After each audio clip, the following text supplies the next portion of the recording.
الحمدللہ رب العالمین والصلاة والسلام علی سیدنا رسولنا علی ربی الکریم۔ میں ڈاکٹر میر عابد علی ندوی، حیدرآباد تلنگانہ۔ السلام علیکم ورحمۃ اللہ وبرکاتہ۔ محترم حضرات، جیسے کہ ہم سبھی جانتے ہیں، اسلام کے لیے اللہ کے رسول اور صحابہ کرام کی قربانیوں سے متعلق آڈیو ریکارڈنگز کا سلسلہ جاری ہے۔ آج کی آڈیو ریکارڈنگ بھی اسی سلسلے کی ایک اہم کڑی ہے۔ آپ سے گزارش ہے ضرور غور سے سنیے اور دوست احباب تک پہنچائیے۔ آئیے بسم اللہ الرحمن الرحیم۔ حضور صلی اللہ علیہ وسلم کا بنو بکر بن وائل کا نام گرامی نامہ۔ حضرت مرثد بن ذبیان رضی اللہ تعالیٰ عنہ فرماتے ہیں، ہمارے پاس حضور صلی اللہ علیہ وسلم کا خط آیا۔ ہمیں اپنے قبیلے میں ایسا کوئی آدمی نہ ملا جو خط پڑھ سکے، چنانچہ قبیلہ بنو ذبیعہ کے ایک آدمی نے وہ خط ہمیں پڑھ کر سنایا۔ خط کا مضمون یہ تھا، یہ خط اللہ کے رسول صلی اللہ علیہ وسلم کی طرف سے بکر بن وائل کے نام ہے۔ تم لوگ مسلمان ہو جاؤ، سلامتی پالو گے۔ حضور صلی اللہ علیہ وسلم کا بنو جذامہ کے نام گرامی نامہ یعنی دعوتی خط۔ حضرت معبد جذامی رضی اللہ تعالیٰ عنہ فرماتے ہیں، حضرت رفاعہ بن زید جذامی رضی اللہ تعالیٰ عنہ نے حضور صلی اللہ علیہ وسلم کی خدمت میں گئے۔ آپ صلی اللہ علیہ وسلم نے ان کو ایک خط لکھ کر دیا جس میں یہ مضمون تھا، یہ خط لکھ کر محمد رسول اللہ صلی اللہ علیہ وسلم نے رفاعہ بن زید کو دیا ہے۔ میں ان کو اللہ و رسول کی طرف دعوت دینے کے لیے ان کی قوم اور جو ان میں شمار ہوتے ہیں ان کی طرف بھیج رہا ہوں۔ جو ایمان لائے گا وہ اللہ اور اس کے رسول کی جماعت میں داخل ہو جائے گا، جو نہیں لائے گا اسے 2 ماہ کی مہلت ہے۔ جب یہ اپنی قوم کے پاس آئے تو سب نے ان کا کہا مان لیا۔ محترم حضرات، یہ حضور صلی اللہ علیہ وسلم کی خطوط ہے جو اللہ کے رسول صلی اللہ علیہ وسلم دیگر حکمرانوں کو بھیجا تھا اور دیگر غیر مذہبی قبائل کی طرف بھیجا تھا۔ اس سے ہم کو یہ دعوت ملتی، یہ پیغام ملتا کہ دعوت کی ذمہ داری ہر مسلمان کے لیے ضروری ہے۔ ہر مسلمان موقع محل سے حکمت کے ساتھ جو اللہ اور اللہ کے رسول کی جو تعلیمات ہے اور یہ جو دین ہے وہ دین ہم دوسروں تک پہنچائے، اس لیے کہ یہ دین صرف مسلمانوں کا نہیں ہے بلکہ سب لوگوں کا ہے۔ قرآن صرف مسلمانوں کی نہیں ہے، تمام لوگوں کے لیے قرآن مجید نازل ہوئی اور ہم لوگوں کو یہ بتایا کہ محمد صلی اللہ علیہ وسلم صرف مسلمانوں کے رسول نہیں ہیں بلکہ تمام لوگوں کے رسول ہے۔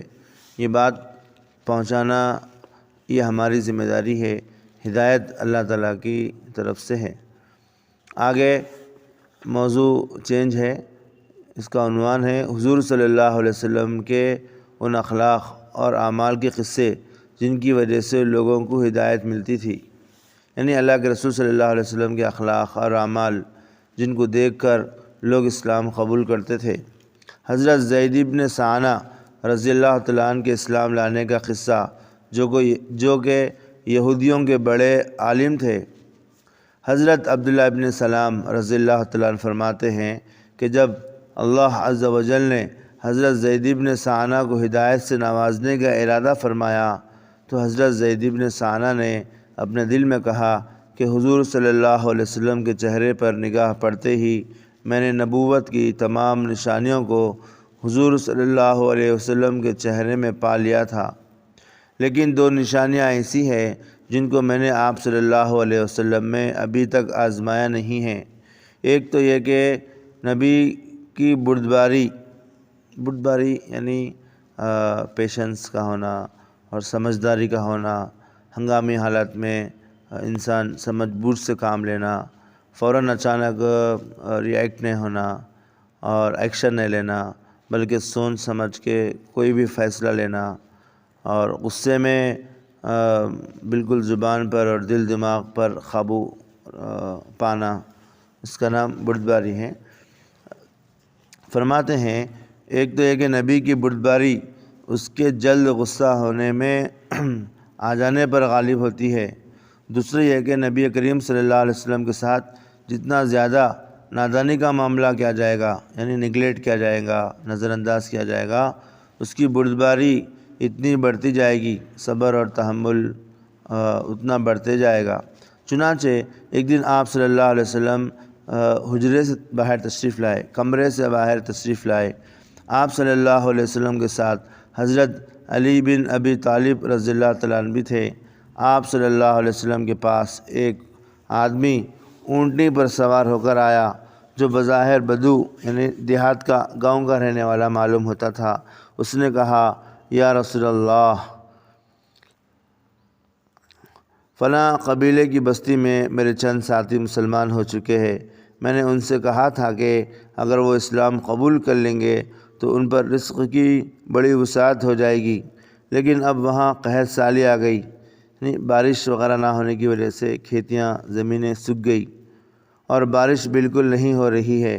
یا رسول اللہ، مجھے اس بات کا خطرہ ہے جیسے لالچ میں آ کر وہ لوگ اسلام میں داخل ہوئے، اسی طرح لالچ میں آ کر کہیں وہ اسلام سے نکل نہ جائے۔ اگر آپ صلی اللہ علیہ وسلم مناسب سمجھے تو ان کی مدد کے لیے کچھ بھیج دیں۔ آپ صلی اللہ علیہ وسلم کے پہلو میں جو آدمی تھا، آپ صلی اللہ علیہ وسلم نے اس کی طرف دیکھا۔ میرا خیال یہ ہے کہ وہ حضرت علی رضی اللہ تعالیٰ عنہ تھے۔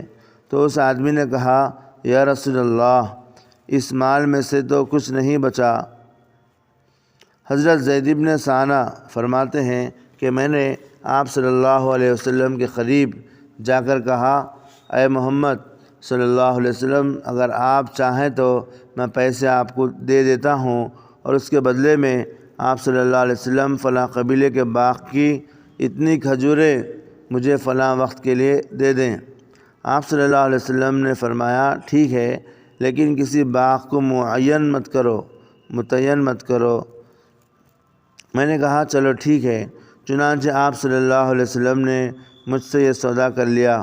میں نے اپنی کمر سے ہمیانی کھولی، پیسوں کی تھیلی، اور ان کھجوروں کے بدلے میں آپ صلی اللہ علیہ وسلم کو 80 مثقال سونا دے دیا، یعنی ایک خاطر، یعنی بہت بڑی رقم میں نے اللہ کے رسول کو دی۔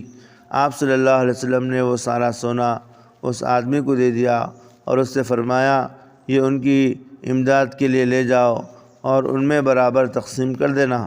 حضرت زید بن ثانہ فرماتے ہیں، مقررہ میعاد، یعنی جو بھی وقت دیا گیا تھا، مقررہ میعاد میں ابھی 2-3 دن باقی تھے۔ حضور صلی اللہ علیہ وسلم باہر تشریف لائے۔ آپ صلی اللہ علیہ وسلم کے ساتھ حضرت ابوبکر، حضرت عمر، حضرت عثمان اور چند صحابہ رضی اللہ تعالیٰ عنہ بھی تھے۔ جب آپ صلی اللہ علیہ وسلم نماز جنازہ پڑھا چکے اور ایک دیوار کے قریب بیٹھنے کے لیے تشریف لے گئے تو میں نے آگے بڑھ کر آپ صلی اللہ علیہ وسلم کا گریبان پکڑ لیا، گلا پکڑ لیا، اور غصے والے چہرے سے میں نے آپ صلی اللہ علیہ وسلم کی طرف دیکھا اور میں نے آپ صلی اللہ علیہ وسلم سے کہا، او محمد، آپ میرا حق کیوں ادا نہیں کرتے ہیں؟ اللہ کی قسم، تم اولاد عبد المطلب نے تو ٹال مٹول کرنا ہی سیکھا ہے، اور اب ساتھ رہ کر بھی یہی نظر آیا ہے۔ اتنے میں میری نظر حضرت عمر رضی اللہ تعالیٰ عنہ پر پڑی تو غصے کے مارے ان کی دونوں آنکھیں گول آسمان کی طرح گھوم رہی تھی۔ انہوں نے مجھے گھور کر دیکھا اور کہا، اے اللہ کے دشمن، تو اللہ کے رسول کو وہ باتیں کہہ رہا ہے جو میں سن رہا ہوں، اور ان کے ساتھ وہ سلوک کر رہا ہے جو میں دیکھ رہا ہوں۔ اگر آپ صلی اللہ علیہ وسلم کی مجلس کے ادب کا لحاظ نہ ہوتا تو ابھی اپنی تلوار سے تیری گردن اڑا دیتا۔ اور حضور صلی اللہ علیہ وسلم مجھے بڑے سکون اور اطمینان سے دیکھ رہے تھے۔ آپ صلی اللہ علیہ وسلم نے فرمایا، اے عمر، مجھے اور اسے کسی اور چیز کی ضرورت تھی، مجھے اور اسے کسی اور چیز کی ضرورت تھی، مجھے تو تم اچھی طرح اور جلدی ادا کرنے کو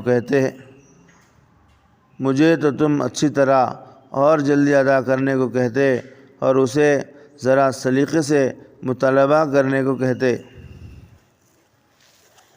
یعنی یہ آدمی اللہ کے رسول صلی اللہ علیہ وسلم کو آزمانا چاہ رہا تھا کہ ابھی یعنی قرض ادا کرنے کا جو وقت تھا اور 2-3 دن باقی تھے، 2-3 دن پہلے ہی اللہ کے رسول صلی اللہ علیہ وسلم سے یہ مطالبہ کیے تاکہ دیکھنا چاہتے تھے کہ اللہ کے رسول صلی اللہ علیہ وسلم کو غصہ آئے گا تو اللہ کے رسول صلی اللہ علیہ وسلم اپنے آپ پر قابو رکھتے یا نہیں رکھتے، یا غصے میں اللہ کے رسول صلی اللہ علیہ وسلم کا رویہ میرے ساتھ کیسے ہوتا۔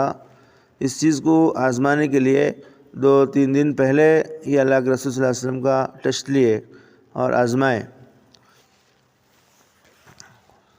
تو اللہ کے رسول صلی اللہ علیہ وسلم حضرت عمر رضی اللہ تعالیٰ عنہ یعنی حضرت عمر رضی اللہ تعالیٰ عنہ سے خوش نہیں ہوئے کہ تم نے جو ہے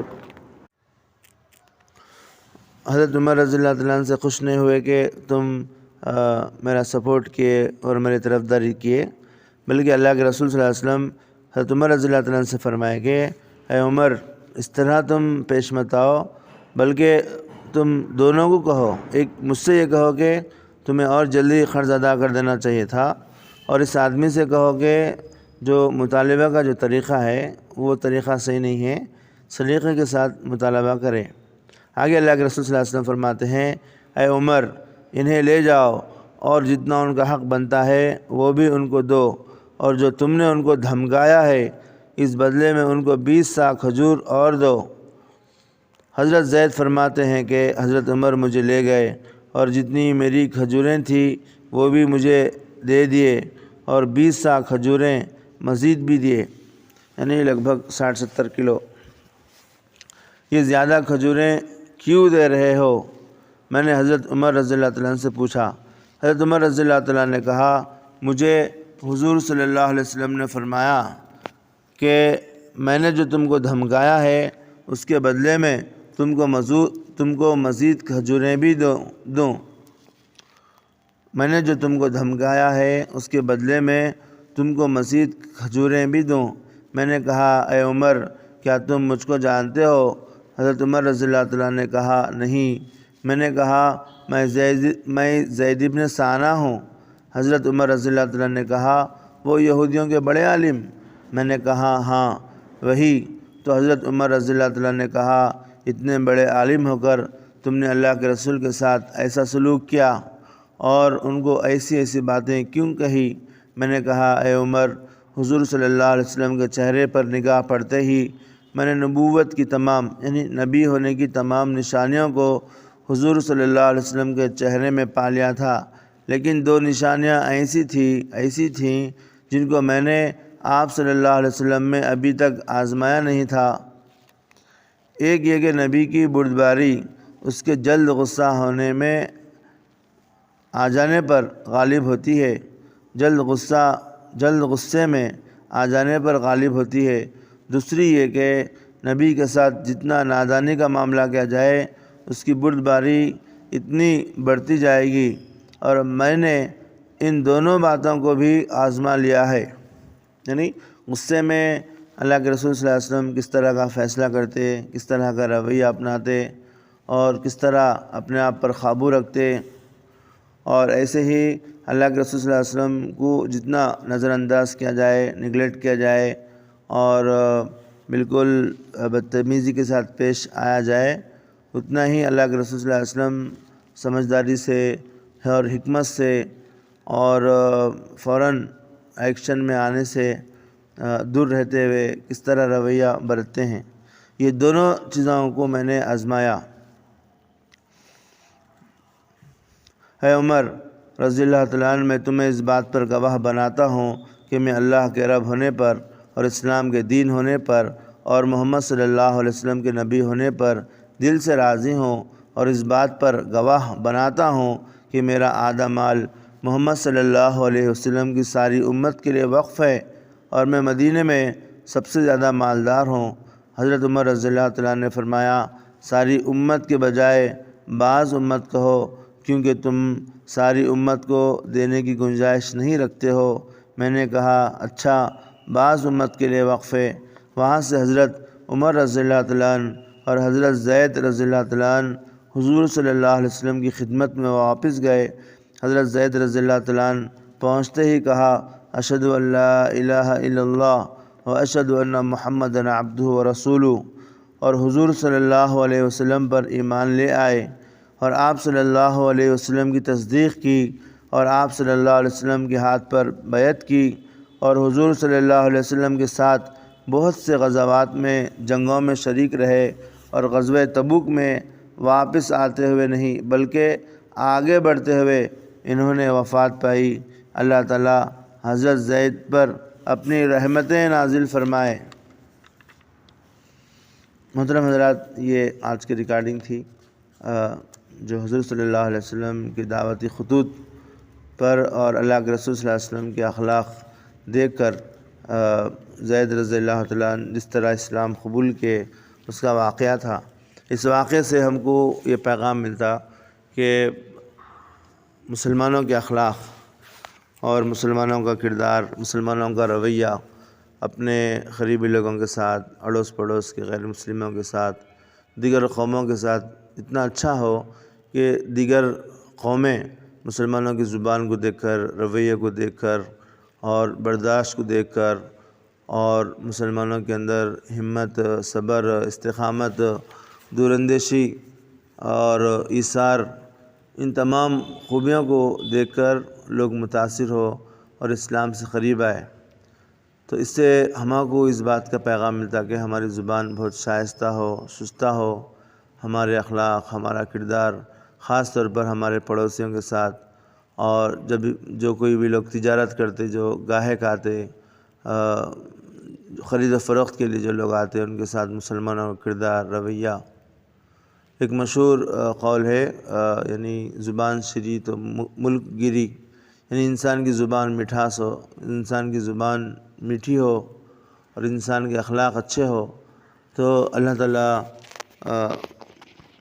اس کے لیے بہت سی راہیں ہموار کرتا اور لوگ قریب ہوتے چلے جاتے۔ تو اللہ تعالیٰ سے دعا ہے اللہ تعالیٰ ہم سب مسلمانوں کو اچھے اخلاق کے ساتھ، میٹھی زبان کے ساتھ اور بلند خوش اخلاقی کے ساتھ زندگی گزارنے کی توفیق عطا فرمائے۔